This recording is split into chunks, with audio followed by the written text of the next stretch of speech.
was one of those things where you're just flipping through the local paper, and there it was in all its glory, badly advertised. No one wanted it, and I turned up and fell in love with it instantly. I was having a beer with my builder. I said, "Quick, come and have a look at this place." And he gave it the quick once over and said, "Yeah, it's rock solid." I live in this house with my wife Michelle and my two boys, Bugsy, who's 3.5, and Bobby, who's 1.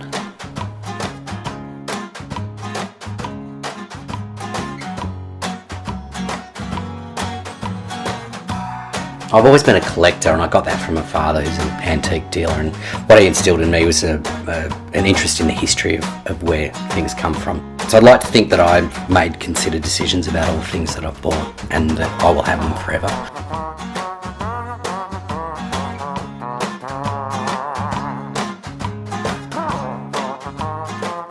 What appeals to me about modernism is twofold. It's the nostalgic side of it. There's all those movies, the houses that I went past and visited when I was a kid, and then there's the practicality and the beauty of the way these buildings work.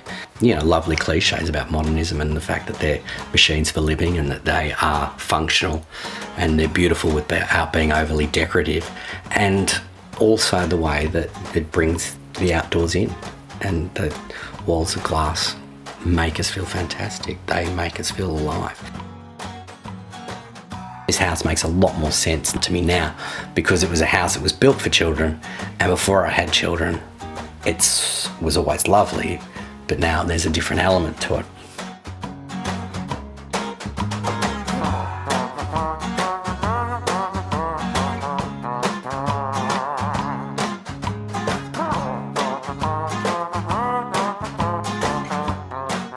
I get really angry, I get sad, and I get disappointed when houses like this get knocked down, and that's only because people don't think about keeping them.